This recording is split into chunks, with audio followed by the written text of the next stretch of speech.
su vida la entregó, en aquella cruz me otorgó la salvación.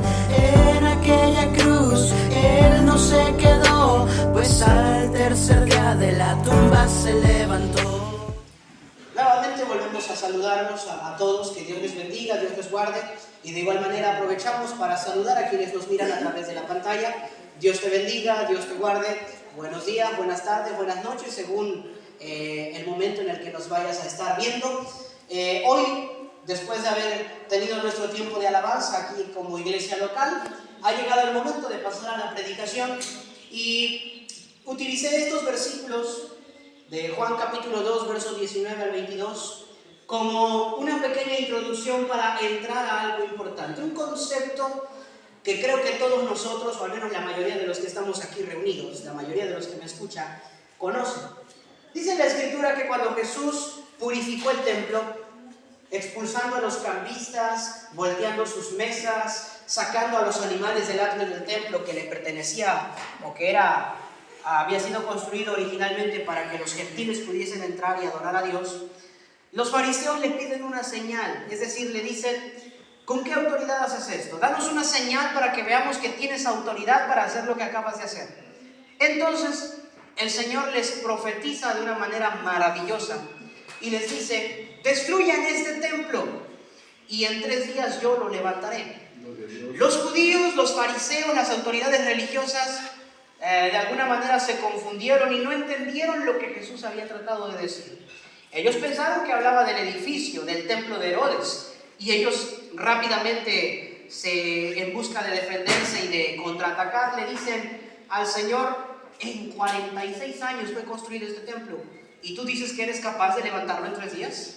Entonces el apóstol Juan hace un comentario en el pasaje y menciona que Jesús hablaba del templo de su cuerpo, profetizando que ciertamente su cuerpo sería destruido de alguna manera, sería atravesado, sería golpeado, sería de alguna manera destruido físicamente a través de la pasión y la crucifixión, pero 3 días después se volvería a edificar, es decir, a través de la resurrección. Jesús hablaba del templo de su cuerpo. Hoy tenemos nosotros esta maravillosa promesa y tenemos la misma confianza que los discípulos tuvieron después de que Jesús resucitó. Hoy entendemos que el templo de Dios es el cuerpo de Cristo, y que el cuerpo de Cristo somos cada uno de nosotros. Somos el templo de Dios, hermanos. Nosotros somos el templo de Dios, y bajo esta premisa de que ahora en el nuevo pacto los que forman parte del cuerpo de Cristo son el templo de Dios, hoy quiero hablarte acerca de las implicaciones de ser el templo de Dios. Compete hacernos entonces una pregunta: ¿cuáles son las implicaciones de ser el templo de Dios? ¿Qué implica el hecho de que ahora tú y yo, por gracia, podamos ostentar ese título de ser templo de Dios, cuerpo de Cristo? Hoy quiero que a lo largo de este mensaje tú te examines y examines tu vida y veas si las 3 implicaciones que hoy vamos a analizar forman parte de tu vida, forman una realidad en tu vida. Porque de no serlo, existen dos razones un tanto peligrosas. La primera puede ser que no eres aún templo de Dios, y la segunda es que a lo mejor ya lo eres, pero no estás llevando una vida acorde a lo que implica ser templo de Dios. Es por eso que quiero hablarte acerca de estas implicaciones de ser el templo de Dios, y al menos para este mensaje las implicaciones son 3. La primera implicación de ser templo de Dios es que le pertenecemos a Dios. La segunda implicación de ser el templo de Dios es que somos santos. Y la tercera implicación de ser el templo de Dios es que debemos presentar nuestro cuerpo delante de Dios de una manera específica. Quiero que a lo largo del mensaje tú examines tu vida y logres analizar si estas implicaciones forman parte de tu vida o si de lo contrario no lo hacen. Hoy es momento de comenzar a practicarlas. Dicho esto, pasemos a nuestro primer punto. La primera implicación de ser el templo de Dios es que le pertenecemos a Dios. La Escritura nos menciona en la primera carta a los Corintios, capítulo 6, versículos 19 y 20. Pablo pregunta y dice: ¿o ignoráis que vuestro cuerpo es templo del Espíritu Santo, el cual está en vosotros, el cual tenéis de Dios, y que no sois vuestros? Porque habéis sido comprados por precio. Glorificad pues al Dios en vuestro cuerpo y en vuestro espíritu, los cuales son de Dios. Amén. Entonces, ¿a quién le perteneces? A Dios. Nuestro cuerpo, dice el apóstol Pablo. Pablo le dice a la iglesia de Corinto: no ignoren, no olviden que su cuerpo, el cuerpo físico de ustedes, es el templo de nada más y nada menos que el Espíritu Santo. Y que el Espíritu de Dios mora en ustedes. Y que ustedes han sido comprados por un precio. Por lo tanto, ustedes ya no son de vosotros. Por eso, como han sido comprados por precio, glorifiquen a Dios en su cuerpo y en su espíritu, los cuales son de Dios. El apóstol Pablo nos deja algo muy claro. Ahora nosotros como creyentes ya no nos pertenecemos a nosotros mismos. Este cuerpo ya no es mío. Este cuerpo ha sido comprado por precio. Amén. ¿Cuál es el valor de ese precio? La preciosa sangre de Cristo derramada en la cruz. Tu cuerpo ya no te pertenece. Si has creído en Cristo, ese cuerpo es de Dios. El hecho de entender que no nos pertenecemos a nosotros mismos y que ahora le pertenecemos a Dios es muy importante, porque Dios tiene autoridad sobre nosotros por dos razones. La primera es por derecho de creación. Él nos creó, por lo tanto le pertenecemos a Él. De primera instancia, los derechos de autor son de Dios. Pero en segunda instancia, también le pertenecemos por redención, porque Él pagó el rescate por nosotros a través de la sangre de Cristo. Es decir, tu cuerpo, tu espíritu, ahora le pertenecen a Dios. Y cuando tú y yo analizamos estos hechos, el creyente tiene una obligación muy especial, muy específica. El creyente debe entender que no somos dueños de nosotros mismos. Ahora somos propiedad de Dios por creación y por redención, y asimismo debemos vivir de manera mental, física y espiritualmente como Dios manda. Tu vida, tu ser, según el apóstol Pablo, cuerpo, alma y espíritu, al ser redimidos por Cristo, ahora le pertenecen a Dios. Y tú debes vivir de manera física, de manera emocional, de manera espiritual, como Dios lo ordena en su palabra. Cuando tú entiendes que al ser el templo de Dios le perteneces a Dios, es ahí cuando realmente vas a empezar a llevar la vida que a Dios le agrada. Porque si hasta el día de hoy tú sigues pensando que te perteneces a ti mismo, que eres el dueño de tu propio cuerpo, que sigues teniendo dominio y propiedad sobre ti mismo, entonces eso explica por qué a veces muchos creyentes llevan una vida que, lejos de agradar a Dios, lo sigue ofendiendo, aunque son aquellos que se congregan cada domingo, aunque son aquellos que buscan, que tal vez cantan, que tal vez lloran, pero mientras no entiendas que tu cuerpo ya no es tuyo, nunca vas a poder llevar la vida que a Dios le agrada. Es por eso que debes aprender y recordar lo que Pablo le mencionó también a los Corintios en la segunda carta, en el capítulo 5, versículos 14 y 15. Pablo explica y dice: porque el amor de Cristo nos constriñe, pensando esto. ¿Cuál es el pensamiento? Que si uno murió por todos, hablando de Cristo, luego todos murieron. Y por todos murió, para que los que viven ya no vivan para sí, sino para aquel que murió y resucitó por ellos. En pocas palabras, aquellos que han entendido el sacrificio de Cristo y que entienden, y si tú entiendes que Cristo murió por ti, hay un pensamiento que debe estar en tu mente: si Él murió y resucitó por mí, ahora yo debo vivir no para mí, sino para aquel que murió y resucitó por mí.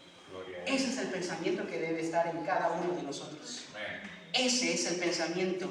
Cuando tú y yo tenemos ese pensamiento, debemos entender que hemos muerto a nosotros mismos. ¿Qué cosa dijo Pablo?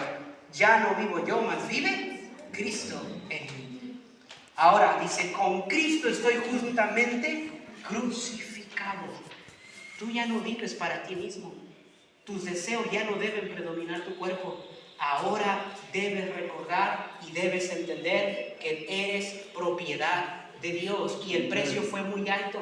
No es que tú lo puedas pagar, fue la sangre de Cristo, esa sangre preciosa, sin mancha, como de aquel cordero inmolado desde antes de la fundación del mundo. Él te compró, le perteneces a Él, debes vivir para aquel que murió y resucitó por ti. Eso es lo que tú y yo debemos hacer.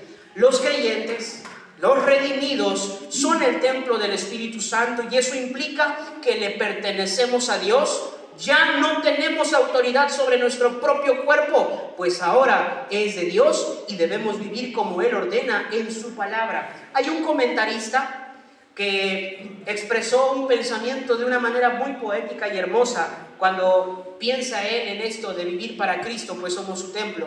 El comentarista es Edward Herbert Bates y este hombre expone en su comentario lo siguiente: cabeza, piensa en aquel cuya frente fue ceñida con espinas.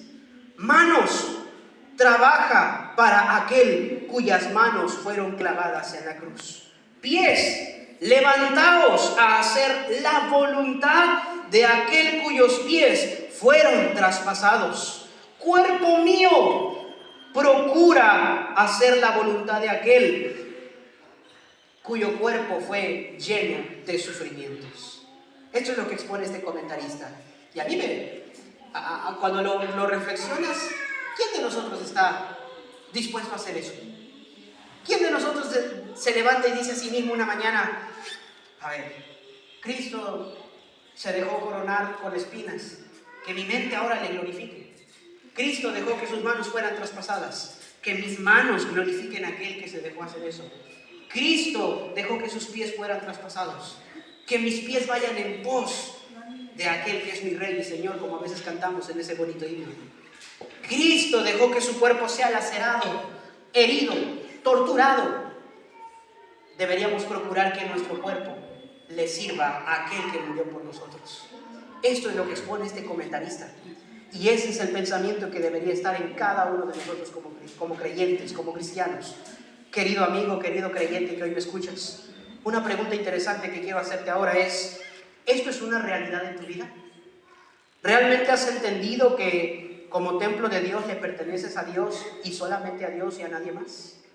¿Realmente vives para agradar a aquel que murió y resucitó por ti? Esa es la primera implicación de ser el templo de Dios, que le pertenecemos únicamente a Él. La segunda implicación de ser el templo de Dios es que somos santos. Dice la Escritura en la primera carta a los Corintios capítulo 3 versos 16 al 17: ¿no sabéis que sois templo de Dios y que el Espíritu de Dios mora en vosotros? Si alguno destruyere el templo de Dios, Dios le destruirá a él, porque el templo de Dios, el cual sois vosotros, santo es. O sea que además de que le pertenecemos a Dios, ahora tú y yo podemos ostentar un título maravilloso: somos santos. ¿Qué significa esta expresión de ser santos? En el original griego, mis hermanos, la santidad tiene dos significados importantes que vienen a cuento en este pasaje a través del contexto. Primero, la santidad expresa limpieza o pureza, expresa esa limpieza interna que ha ocurrido en nosotros. Es decir, que cuando tú y yo decimos que somos santos, damos a entender y damos testimonio de que la sangre de Cristo nos limpia de todo pecado, como dice el apóstol Juan en su primera carta. La sangre de Cristo es la que nos ha limpiado, es la que nos ha justificado, y ahora delante de Dios somos santos. Somos limpios porque la justicia de Cristo ha sido compartida a nosotros como creyentes. Ese es el primer significado de la expresión santo. Entonces, al decir que eres un templo santo, hablamos de que tu cuerpo ha sido limpiado, tu espíritu ha sido limpiado, tu alma ha sido limpiada, tu conciencia ha sido limpiada, tu corazón ha sido limpiado, tú has sido regenerado. Ahora el Espíritu mora en ti y has sido limpiado con la preciosa sangre de Cristo. Eres limpio. Pero también hay otro significado especial. La expresión santidad proviene del griego agios en este pasaje, que significa estar dedicado para algo específico. La connotación principal de agios significa o tiene la siguiente connotación. Hemos sido separados del uso común del mundo para un propósito sagrado. Es decir, la mayoría de la gente que vive en el mundo vive conforme al uso común de la naturaleza caída. Pecan, ofenden a Dios, no tienen ni temor de Dios, ni buscan agradarle a Él, viven para sí mismos. Ese es el uso común del mundo caído, del mundo envuelto en la naturaleza pecaminosa. Pero tú y yo, que ahora decimos que somos el templo de Dios por el sacrificio de Cristo, hemos sido santificados, es decir, apartados de ese uso común del mundo a un propósito sagrado y específico. Como templo de Dios, ya no debes contaminarte. Como templo de Dios, has sido llamado a un propósito específico. Y como cualquier otro templo, como el templo del Antiguo Testamento, ese templo fue construido, edificado y santificado únicamente para alabar y para honrar a Dios. Tu cuerpo, tu vida, tu alma, tu espíritu tienen ese mismo propósito: alabar y honrar únicamente a aquel que te salvó. Ese es el propósito sagrado para el cual hemos sido apartados. Ese es el propósito que nosotros debemos tener. Mis queridos hermanos, tú y yo debemos entender que este es el propósito para el cual existimos. Nuestro cuerpo, nuestra vida y todo lo que tenemos deben estar puestos al servicio de Dios, a los pies de Cristo, aprovechando el tiempo para glorificar a Dios en cada oportunidad que tengamos. Cuando el templo fue construido por primera vez a cargo de Salomón, el templo estaba abierto todos los días. Los sacrificios se presentaban continuamente. Había cantores, había guardias en el templo que día y noche glorificaban a Dios. El templo del Antiguo Testamento, un templo físico, un edificio maravilloso, era dedicado y consagrado para bendecir a Dios todos los días desde que fue construido. Tú, desde que has sido redimido con la sangre de Cristo hasta este momento y hasta el momento en el que o Cristo venga por nosotros o nos llame a su presencia, debemos vivir para lo mismo: alabar y glorificar el nombre de Dios. Que ese sea el único propósito en tu vida. Ese es el único propósito que ahora tienes. Fuimos creados para la gloria y la alabanza de su gracia, dice la Escritura.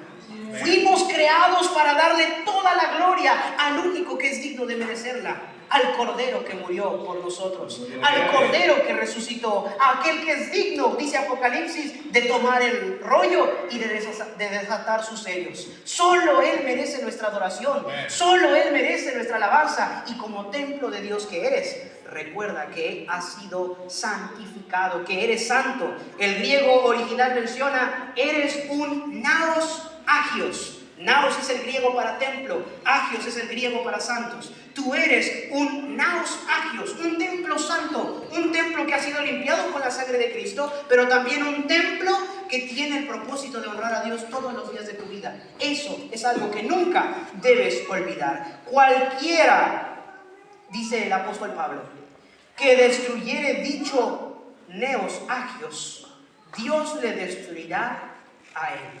Hay una advertencia muy fuerte. Pablo está diciendo a la iglesia de Corinto: nosotros, primordialmente, de una manera individual y también de una manera congregacional, somos el templo de Dios, y este templo es santo por la sangre de Cristo.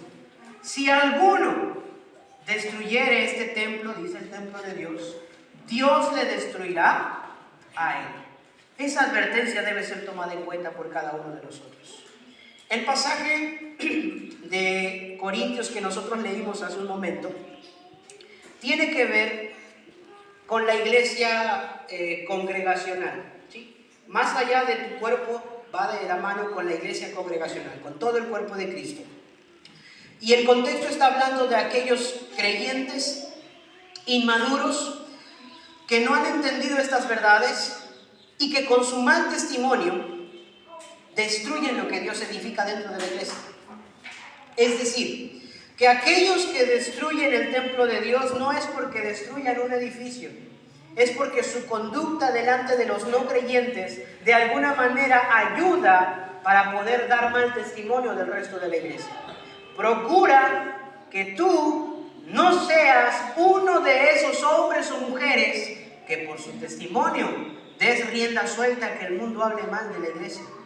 Procura llevar un buen testimonio, porque cuando no llevas un buen testimonio, cuando no vives para agradar a Dios, cuando no vives para cumplir el propósito para el cual has sido llamado, que es ser el templo de Dios y glorificarlo todos los días de tu vida, es ahí cuando tú estás de una manera indirecta contribuyendo a la destrucción de este templo. Y dice la Escritura, el que destruya el templo de Dios, Dios le destruirá a él. Esa advertencia debe ser tomada en cuenta por todos y cada uno de nosotros. Y lo que Pablo está diciendo en términos sencillos es, cuiden su testimonio. Cuiden la manera en la que ustedes se comportan delante de la gente. Cuiden su vocabulario. Cuiden sus pensamientos. Cuiden su conducta. Porque si el Espíritu de Dios vive en ustedes, ustedes deben ser un templo tanto aquí como allá afuera. Ustedes deben honrar a Dios tanto aquí como allá afuera, en presencia de cristianos y en presencia de no cristianos, en presencia de tus familiares y en presencia de tus amigos, porque el templo de Dios eres tú y Dios está dentro de ti, no solo aquí en este edificio, también está en tu casa. También está con tus vecinos, también está en el lugar donde trabajas, porque el Espíritu Santo vive dentro de ti, va a todos lados a donde tú vayas. Necesitas aprender a guardar tu testimonio. No destruyas el templo de Dios. No des mal testimonio para que se hable, no de la iglesia, porque de una u otra manera todos nos equivocamos, pero a veces damos rienda suelta a que se hable mal de Dios, a que se hable mal de aquel que es justo y sin pecado por culpa de nuestro mal testimonio. Hasta el momento me van comprendiendo todos. Dicho esto, continuamos ahora con la tercera implicación de ser el templo de Dios. Ya que has entendido las primeras dos, es decir, que tú le perteneces a Dios y que tú eres santo delante de Dios por la gracia y por el sacrificio de Cristo, ahora es necesario que entiendas que ese cuerpo santo debe presentarse delante de Dios de una manera adecuada. Pablo nos menciona lo siguiente en Romanos capítulo 12, versículo 1. Así que, hermanos, os ruego por las misericordias de Dios que presentéis vuestros cuerpos en sacrificio vivo, santo, agradable a Dios, que es vuestro culto racional. Si tu cuerpo es el templo de Dios, y si tu cuerpo ahora es santo, si tú eres santo por la sangre de Cristo, es necesario que entiendas que el hecho de que tú seas ahora templo de Dios, el hecho de que tú seas ahora santificado y justificado, pertenece únicamente a la misericordia de Dios que ha sido revelada a tu vida. Tú y yo no merecíamos ni ser el templo de Dios, ni tampoco merecíamos ser justificados. Todo esto es por gracia. Por gracia sois salvos por medio de la fe. Y esto no es de ustedes, dice, pues es un don de Dios. Entonces Pablo nos hace recordar la misericordia de Dios y dice, hermanos, les ruego por esa misericordia de Dios que se ha manifestado a ustedes, que ustedes presenten su cuerpo, alma, espíritu, todo su ser, como un sacrificio delante de Dios. Pero este sacrificio debe tener ciertas características específicas. Debe ser un sacrificio vivo, un sacrificio santo y un sacrificio agradable a Dios. Y el Señor inspira a Pablo para decir algo importante aquí en este versículo. Ese es nuestro culto racional. La Escritura nos menciona aquí bastantes curiosidades. Primeramente, el hecho de que debe ser un sacrificio vivo. Dios no te está pidiendo que te sacrifiques en un altar y que entregues tu vida, de ninguna manera. Por eso el sacrificio incluye ser un sacrificio vivo. ¿Por qué? Porque en el Antiguo Testamento, en el templo físico, los sacrificios eran de animales que ya estaban muertos. Pero ahora que Cristo ha sido el Cordero de Dios, que se presentó, dice Hebreos, una vez y para siempre, ahora los santificados deben presentar no sacrificios de animales muertos, sino sus propios cuerpos vivos por la gracia de Dios, como un sacrificio agradable delante del Padre. Tu vida tu cuerpo, tu alma, tu espíritu ahora son un sacrificio o deben ser un sacrificio vivo. Dios no te está pidiendo que te sacrifiques físicamente para Él. No está pidiendo que te entierres un cuchillo acá en el corazón para que puedas ser agradable a Dios. Está pidiendo que rindas todo lo que tú eres delante de Él. Está pidiendo que el sacrificio vivo sea un sacrificio constante. Todos los días que despertamos deberíamos procurar ser ese sacrificio vivo delante de Dios. ¿Cómo podemos ser un sacrificio vivo delante de Dios? Fácil y sencillo. Bueno, ni tan fácil ni tan sencillo porque casi no lo hacemos. Cada que te levantes, ese simple hecho de que abriste los ojos, de que lograste levantarte y de que lograste realizar tus actividades o comenzar a hacerlas, es el hecho de que la misericordia de Dios ya se ha derramado sobre ti. Dale gracias a Dios, agradécele en todo tiempo. Esos ahora son los sacrificios que forman parte de nuestra adoración. Dice la Escritura que la voluntad de Dios para con nosotros en Cristo es que demos gracias en todo tiempo. Amén. Ese es uno de los sacrificios. Jesucristo le dijo a la mujer samaritana: llegará el tiempo, la hora viene y ahora es, cuando los verdaderos adoradores adorarán al Padre, no en el templo de Jerusalén, no sobre este monte en Samaria, sino que lo adorarán ahora en espíritu y en verdad. Ese es el tiempo que estamos viviendo. No necesitas precisamente estar únicamente en el templo para adorar a Dios. Puedes adorar a Dios aquí en el templo, puedes adorar a Dios en tu casa, puedes adorar a Dios porque Dios donde quiera está y específicamente vive dentro de ti, porque eres el templo de Dios. Entonces, el sacrificio vivo consiste en que todo lo que tú puedes hacer con tu cuerpo y tu alma y tu espíritu se rindan delante de Dios. ¿Puedes hablar? Glorifica a Dios cada mañana. ¿Puedes cantar? Glorifica a Dios cantando. ¿Puedes doblar rodillas? Glorifica a Dios doblando rodillas. Ese es el sacrificio vivo. En eso consiste. Ya no estamos obligados a llevar un corderito, una paloma, una tórtola, un palomino. Ya no. Ahora te debes presentar tú mismo constantemente delante de Dios en agradecimiento porque Él se entregó por ti. Ese es el sacrificio vivo y agradable delante de Dios. Mis queridos hermanos, tu ser, tu cuerpo, tu alma, tu espíritu deben entonces estar santos para poder ser agradable delante de Dios. Sí, el sacrificio vivo ya te lo expliqué, pero las otras dos características es que el sacrificio debe ser santo y agradable delante de Dios. ¿Será que acaso llevas una vida que realmente exprese la santidad? Te mencionábamos en la dominical que alguna de las teorías era que Cristo, gracias a su vida ejemplar y a su muerte en la cruz, nos deja un ejemplo de cómo vivir aquí.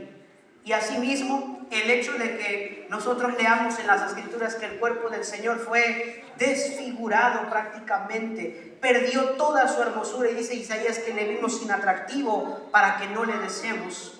Eso nos debería llevar a entender a nosotros que el pecado degenera totalmente nuestro cuerpo como lo hizo con el Señor, porque Él llevó nuestros pecados en su cuerpo, fue hecho maldición por nosotros, dice Pablo. Eso debería llevarnos a nosotros a aborrecer el pecado, a aborrecerlo completamente y vivir en santidad, pues la Biblia dice, escrito está, sean santos, porque yo soy santo. Cada uno de nosotros debería y debe rigurosamente comenzar a odiar el pecado. Dice la Escritura en la carta del apóstol Juan, en la primera carta, que aquel que es nacido de Dios no practica el pecado. El que es nacido de Dios no practica el pecado. ¿Cuántos de aquí practican el pecado? No digan amén. En ocasiones, mis hermanos, se nos olvida que el llamado que tenemos es a vivir en santidad.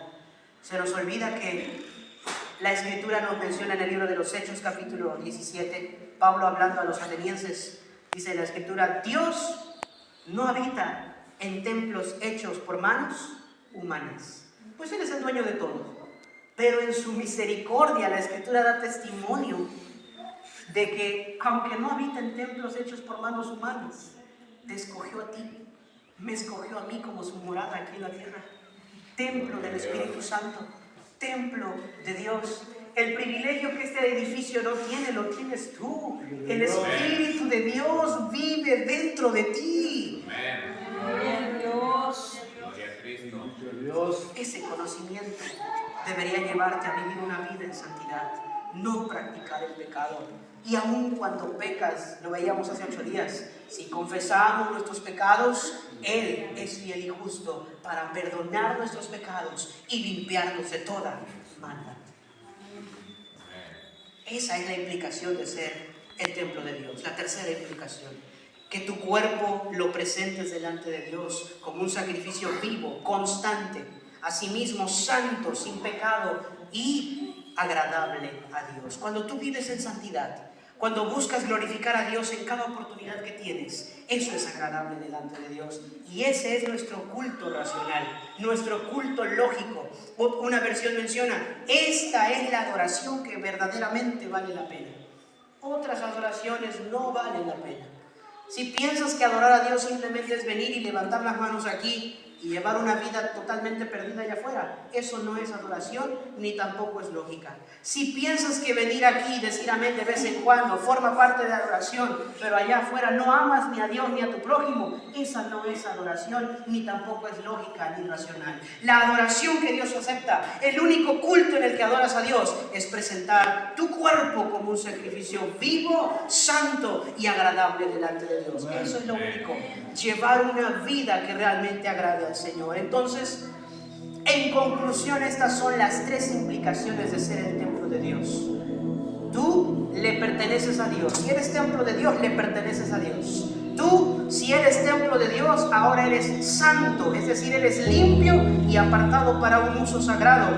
Y asimismo, si eres templo de Dios, debes presentar tu cuerpo como un sacrificio agradable, vivo y santo ante Dios. Esas son las implicaciones. Y para concluir, hay una historia que a mí me gustó para darla como conclusión en este mensaje.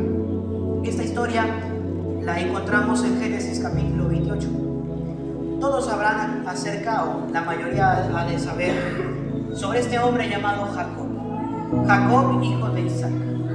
Este hombre, cuando huye de su hermano por asuntos familiares que no me voy a detener a contar por cuestiones de tiempo, entendemos que él huye, sale del lugar donde vivía y se dirige a la tierra lejana para poder conseguir esposa y poder esperar a que las cosas se calmen. Pero mientras iba de camino, la noche llega y decide pasar la noche en un lugar llamado Luz. Así se llamaba el lugar, que acorde al vocabulario antiguo significa separación. Es aquí donde este hombre toma una piedrita, la pone como almohada y se acuesta a dormir. A medida que él estaba dormido, Dios se le presenta en un sueño o en una especie de visión y primeramente le afirma el pacto a Jacob, el pacto y la promesa que anteriormente afirmó a Abraham, su abuelo, luego a Isaac, su padre, pero ahora se lo estaba afirmando a Jacob. Este pacto tiene que ver con el hecho de que sus descendientes serían numerosos, una nación grande como las estrellas del cielo, la arena del mar, pero también le da una promesa inmediata. Le dice, Dios le da promesa sobre su presencia, le dice, yo voy a estar contigo. Asimismo le da promesa sobre su dirección, le dice, yo te voy a acompañar a donde vas y asimismo soy el que te va a volver a traer a este lugar. Le da promesa asimismo de su bendición o de su dirección. Le da promesa también de su fidelidad y le dice, yo no te voy a dejar hasta que haya hecho contigo todo lo que te he dicho que haré. Y es aquí donde Jacob despierta del sueño y dice la escritura que le sobrevino un temor tan grande y él exclama lo siguiente, yo no sabía que este lugar era casa de Dios y puerta del cielo, dice Jacob. Así que al amanecer, esa piedra que utilizó como cabecera, como almohada, la pone por señal, hace una tradición común de aquella época y al lugar lo renombra. Ese lugar que se llamaba Luz, ahora él lo renombra y le pone Betel, que en hebreo significa casa de Dios. Y este lugar ocupó un lugar muy valioso en el corazón de Jacob, porque más adelante, en Génesis capítulo 35, si mal no recuerdo, han pasado varios años de aquel reencuentro o de aquel primer encuentro que Dios tiene con Jacob, y Dios le vuelve a decir, regresa al lugar donde me aparecí a ti. Pero ya en este momento Jacob había sido bendecido, ya se había solucionado el problema con su hermano, ya estaban en paz. Jacob ya estaba casado, tenía hijos, tenía ganado, Dios lo había bendecido. Y Jacob dice: vamos a regresar a Betel, el lugar que él había encontrado, en donde se encontró con Dios hace años. Pero le dice a toda su familia: antes de irnos, antes de partir a Betel, quiero que tiren todos los ídolos que tienen. Y dice la escritura que toda su familia se despojó de las estatuillas, se despojó a sí mismo de los zarcillos que en aquella época tenían un sentido religioso idolátrico. Pero también dice la escritura que se quitaron las vestimentas viejas y se pusieron las mejores que tenían, hablando de una santificación interna hacia lo externo. Renunciaron a la idolatría y buscaron vestirse de la mejor manera para ir a aquel lugar que en hebreo se dice casa de Dios. Esta historia, mis hermanos, en el Antiguo Testamento nos muestra que para los judíos y para los creyentes del Antiguo Pacto, el lugar donde Dios se manifestaba ocupaba un lugar muy especial, sagrado. Y déjame decirte que ahora en el Nuevo Testamento, en base a lo que Jesús dijo, ahora puedo decir que Betel somos nosotros. La casa de Dios eres tú y soy yo. Dijo Jesús: destruyan este templo y en 3 días lo levantaré. Y él hablaba de su cuerpo. Y te tengo noticias: tú eres el cuerpo de Cristo. Eres la casa de Dios en el Nuevo Testamento. Dios no quiso habitar en un templo hecho de manos humanas, no lo hace, pero en su gracia decidió y por su misericordia hoy habita en ti. Comienza a llevar una vida que agrade a Dios. Comienza a llevar una vida donde entiendas que eres la casa de Dios y que el Espíritu Santo te anhela celosamente, dice Santiago. No puedes seguir llevando una vida en donde no entiendas esto. Si eres templo de Dios, vive como lo que eres: una morada en donde habita el Rey de Reyes y el Señor de los Señores. Entonces, mis hermanos, hoy nosotros podemos decir que somos esa casa de Dios, ese Betel del Nuevo Testamento. Quiero pedirte que hoy, por unos cortos minutos, por 5 minutos, al menos te presentes delante de Dios buscando cumplir lo que Romanos 12:1 nos dice. Pónganse de pie. Dice el apóstol Pablo: les ruego, hermanos, por las misericordias de Dios, que ustedes presenten su cuerpo delante de Dios como un sacrificio vivo, santo y agradable a Dios. Ese es nuestro culto razón. Preséntate delante de Dios. Dile al Señor: Señor, aquí está mi cuerpo. Señor, aquí está mi vida. No hay nada muy significativo en él, pero tú decidiste vivir aquí. Ayúdame a vivir como tú quieres. Ayúdame a agradarte, que todos los días de mi vida sea que tú vengas por mí, a que me llames en tu presencia. Ayúdame a presentarme delante de ti como un sacrificio. Lo queremos hacer, ¿quieres? Vamos a orar. Vamos a orar y le vamos a pedir a Dios que nos ayude a esto. Padre bendito, la iglesia ha escuchado tu palabra, Señor. Hoy podemos decir que nosotros somos el Betel del Nuevo Testamento. Tu cuerpo, tu iglesia, tu templo. Has hecho morar a tu Santo Espíritu en la vida de cada uno de los que hoy somos redimidos por la sangre de Cristo. He aquí nuestro cuerpo, Señor. No hay nada valioso en nosotros. Muchos somos un desastre, Dios mío. He aquí, Dios mío, como lo veíamos hace 8 días, que todos somos pecadores imperfectos, que no llevamos la vida que a ti te agrada, Señor. Las concupiscencias a veces ganan. Las obras de la carne son más manifiestas a veces que el fruto del Espíritu. Pero tu amor y tu gracia es paciente. Y hoy nos haces el llamado a vivir como lo que somos, entendiendo que somos tu templo, Padre amado. Aquí estamos, Dios mío, tal como somos. Vamos, dile al Señor que te presentas tal y como eres, por 5 minutos. Préstame estos 5 minutos más, pero entrégate al Señor. Señor, tal como somos, nos exponemos delante de ti, con defectos, con pecados, tal vez con traumas y con muchas otras cosas que tal vez no externamos. Pero tú nos conoces, Dios mío. Y si a ti te ha placido venir a nuestro cuerpo y utilizarlo como una morada en la tierra, ¿quiénes somos nosotros para impedirlo, Señor? habita entre nosotros, Dios mío. Ayúdanos a apartarnos de la iniquidad y ayúdanos, Señor, a vivir en santidad y a presentarte nuestro cuerpo como un sacrificio vivo, santo y agradable delante de ti, Dios eterno. Tal como soy, Señor, sin nada que ofrecer más que el corazón, no tengo nada más, pues todo es tuyo, Señor.